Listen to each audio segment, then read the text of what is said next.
On October 30th, 2025, I released a demo to my psychological horror game, What Hides in Dreams. Finally, my game is playable for the whole world, at least a part of it.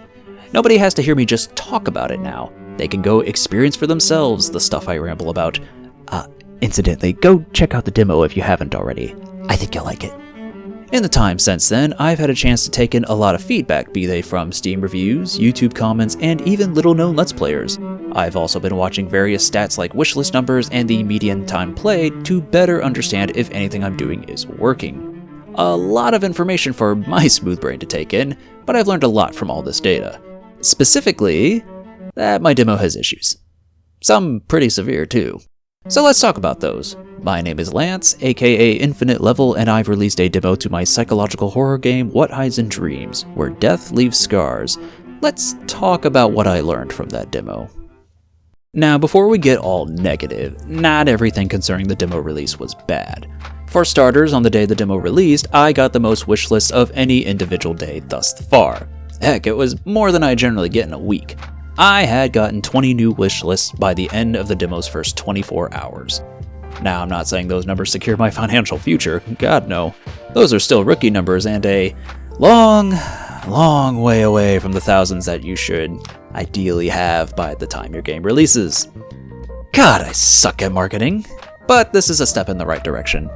And I do have some options available to pump those numbers up. Now that the demo is out, I feel a lot more comfortable submitting this game for showcases and festivals, so I'll be making an effort to get into as many of those as I can. Oh, and on that note, if any event organizer watching this is needing some spooky games for their event, be it festival or showcase, I might have a game for you. Call me. There's also the eventual Steam Next Fest, which I will partake in once I'm closer to release, and then there's the usual spreading of the good word, which can be summarized as, please look at this game, please! Like I said, I suck at marketing. And finally, I actually do intend on getting a publisher for this game. Whether that will actually happen or not remains to be seen. I hear it's difficult even at the best of times, but assuming I get one, then that should help tremendously. What I am ultimately getting at is that the release of the demo very much marks a new chapter in the development of What Hides in Dreams, and in terms of pure numbers, that new chapter is already starting off stronger than the last. And with an actual demo out, I have a bit more material to do marketing with to hopefully get more eyes on the game. The other bit of good news is that the game didn't explode. That's not to say there aren't any bugs or issues, but many of the things I was worried about on a technical level did not come to pass, at least as far as I know. Thank the gaming gods. I don't know how I would have hand-waved away the house spawning on top of the player as it's part of the dream, bro. This truly was my biggest concern releasing the demo. I was having some concerning bugs crop up even the day before the demo's release. A lot of late nights were had trying to apply copious amounts of programmer's duct tape to the game. And while I could have just delayed the demo's release, it was very important to me to release this before Halloween. So it's nice that in the footage I saw, nothing disastrous happened. As of this writing, I am still putting together some changes for a first patch, and I wouldn't be surprised if I do more patches after that. Games are a fickle thing, after all, and though it is just a demo, I wanted to show the game in the best possible light. But as technical issues go, the first days went overall smoothly. But now, on to the bad news. It turned out that the game was not as ready for the masses as I had hoped. Not because of technical issues, but because I vastly overestimated my game's readability, while also underestimating its difficulty. Solo developer problems. You love to see it. So, as a reminder, one of the selling points of my game is how monsters all behave differently. The thing from the museum isn't going to act exactly like the thing from the old house, which will not act exactly like the thing from the office. Now that's all fine and dandy in theory, but actually communicating these differences to the player has proven more challenging, and because I'm a master of making things harder for myself, I also really wanted players to intuit these behaviors. I didn't want to plaster text onto the screen detailing exactly how an encounter works. In other words, I've opted to conquer this task on hard mode, like an idiot. This design philosophy has backfired on me almost completely, and today I'm going to highlight a specific example. I'm going to show you a scene from my game, and during this scene, I want to see if you can figure out how the monster is supposed to work based exclusively off the following scene. Ready? And go.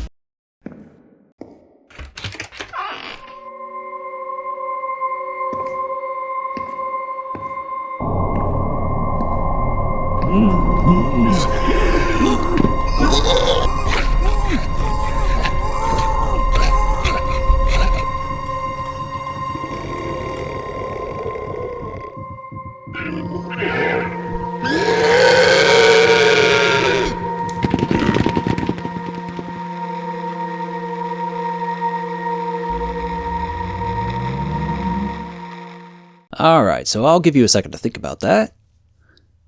Got your answer? Okay, here's how this monster works. The scene opens with some mysterious character standing in your way. The player is forced to watch as this person steps forward. When they're well inside the yellow light coming from the eye on the ceiling, the light turns red, and the monster attacks shortly after. This is supposed to communicate that the light from the eyes is what gives you away. The monster moves very fast too, so standing still in the light is probably not a good idea.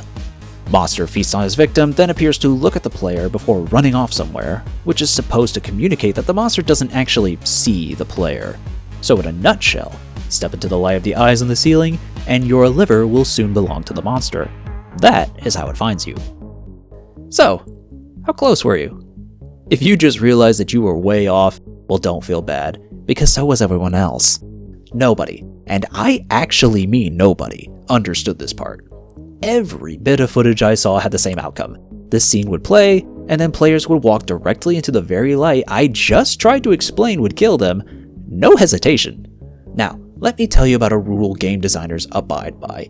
It's basically a variation of customer is always right in matters of taste. In this case, the exact rule is that the player is never inherently wrong about their assumptions. The job of a game designer, then, is to push the player towards doing certain things in certain ways in order to have the best possible experience. So, if the player does something that winds up making the experience worse for themselves, the designer should see what's motivating them to play worse and try to steer the player the right direction. It's kinda like raising a toddler. No, little Timmy, don't touch the hot stove. You will get hurt.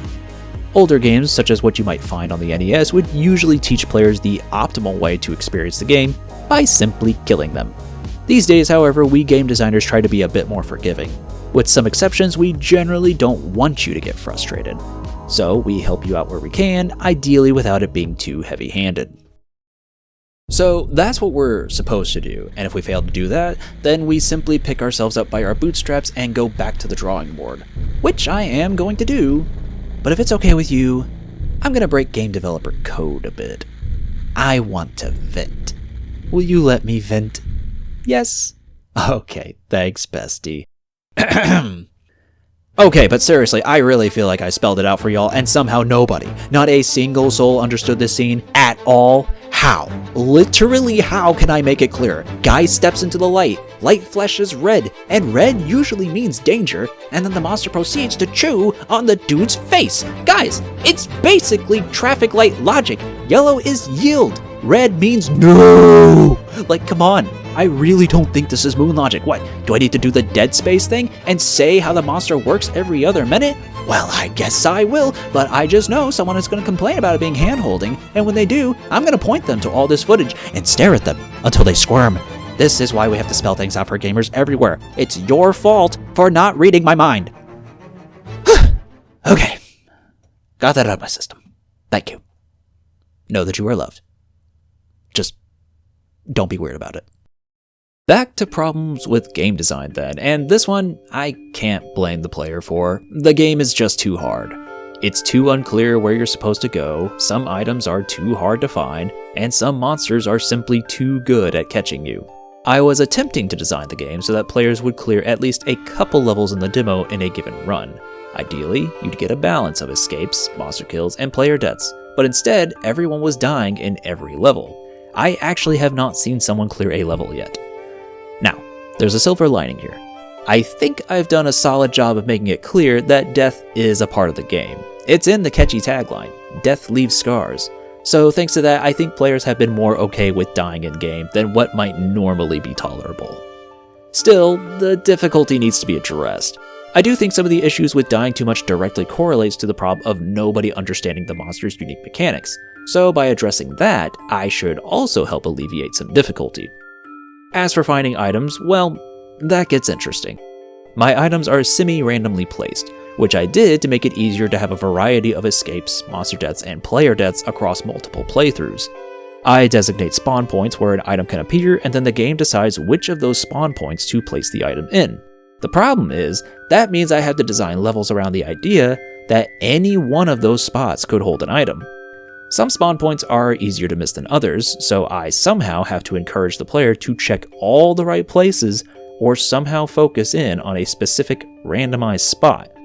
All this, and ideally without giving them a tell me where to go button. Being honest, this has been challenging to figure out, and I'm still not sure I have the answer. I've thought about imagery that can somewhat directly lead you to where you need to go. I've thought about giving text hints after some time has passed. I've thought about having one copy of the item that can always be found in the same spot, and I have considered putting in a tell me where to go button. Feel free to give your own thoughts on this. For now, however, I've tried to put in more guidance events to clue the player into places to check out. I feel like more is going to need to be done, but that's a starting point at least. So now comes the all-important question. What am I going to do about all this? This game matters a lot to me, so I want it to be the best possible version of itself. To that end, I've begun taking to other games for advice. For instance, I mentioned Dead Space earlier. I booted that up to get a refresher on what the devs did in the opening hours to make sure players understood to cut off their limbs. If you're curious, they say the phrase like 5 times, and frankly, I'm amazed I managed to remember to cut off their limbs without the game telling me a 6th time. I also checked out It Steals, a game that I had meant to research anyway but didn't find the time. It Steals is actually a really good example for me because it also has a thing where the rules are changed depending on the level you're playing. Even the base monster is a bit unorthodox, opting to attempt sneaking up on you as opposed to making its presence known like most horror creatures. You're supposed to scare it off by beaming your flashlight at it, but you don't actually know this right away. It wasn't until I saw the flash it message on a wall somewhere in the level, debated on whether the game meant with the flashlight or my that I had fully pieced together how the monster works without looking up any guides, in-game or otherwise. Other levels, called modes in this game, change up the rules further, such as applying hide-and-seek logic, which is terrifying, by the way. It made me yelp. I do not usually yelp. The whole game was very good at subtly teaching the player how to deal with the monster through trial and error, and I ended up taking several notes that I've since gone on to apply in my own way. Writing on the walls, it turns out, is a handy way of communicating rules. Who put them there? Who knows? But at least in my game, which takes place in a dream world, those questions don't matter. I can only research games and Let's Player footage for so long before I need to start applying the lessons learned. So here's some things I've already done to improve the player experience. First, I'm dropping a lot more hints about monster behaviors. That level from the museum now has a story note placed near the ticket booth, which helps explain how the monster behaves. Over in the old house level, I've placed several decals with messages like, "I'll follow you everywhere," and "Can't hide," to subtly communicate that the wife monster will literally go where you are and knows your location always. I did also reduce her movement speed, both during search and chase mode, so that the player has a better chance of evasion as long as they're paying attention. As for helping the player know where to go, there's a few new guidance events which should help draw the player's attention towards certain areas. I will almost certainly come back to this problem though, because deep down I know that there's other things I can do here. The question is what? But more guidance events is as good of a first step as any. Finally, I also added the option to sprint from a crouch state, and vice versa. I noticed some people trying to sneak past monsters would get caught, panic, and attempt to sprint without first standing up from crouch. And then they'd get eaten. This is one of those things that had never really occurred to me while developing the demo, but as soon as I implemented the change, I couldn't deny that it made the player character feel a lot better to control. Despite the problems, there is one thing going for the What Hides in Dreams demo. In all the footage I saw and all the opinions shared, I got the sense that people at least see the game's potential. It would be very easy and, honestly, fair for people to play the game and write it off as broken, badly designed, or any number of soul-crushing descriptors. But I don't think that's what happened here. I think a lot of the people that play the demo could see the promise, see what it is I'm trying to achieve, and genuinely hope it improves. And that is very encouraging. Quite frankly, if not for that, I think I'd be overall heartbroken by how this all played out. As it stands, my hope is to clean up and improve the demo over time, and then use those improvements to help convince the greater internet that A, I'm a good listener, and B, that this game is worth checking out. I believe I've said this before, but releasing a demo is something of a trial run of the full launch. It gives me a chance to catch a lot of problems early and correct them before release day. Obviously, it would have been nice if those problems weren't in the demo in the first place, but that's simply not what happened. Still, better the demo than the full game. At this point, I just need to take the feedback and apply it. This means I've got quite a bit to do. In addition to cleaning up the demo, I also still need to actually make the rest of the game's content, which I did begin doing while I was pondering over how to tackle some of these issues. I also did mention that I'm looking to get a publisher, and there's a lot of work involved in doing that. Speaking of which, hey, publishers, I know you're out there. I have a cool game. I just need monies. Please? Well, anyway, while I beg those fine folks to publish my game, you can subscribe to the channel if you wish to see more monthly devlogs. Like the video if you liked it, and if you hated this, then, well, you can hit the dislike button too. That is what it's there for, after all. Finally, if you haven't yet, I would encourage you to go check out the demo for What Hides in Dreams and wishlist the game if you haven't done these things already. Wishlists is how Steam gauges interest in a game and can be a great way to get the game in front of more people. So if you think my game deserves more eyes on it, then a wishlist would be appreciated. Link is in the description below. Thank you for watching, happy holidays, and until next time.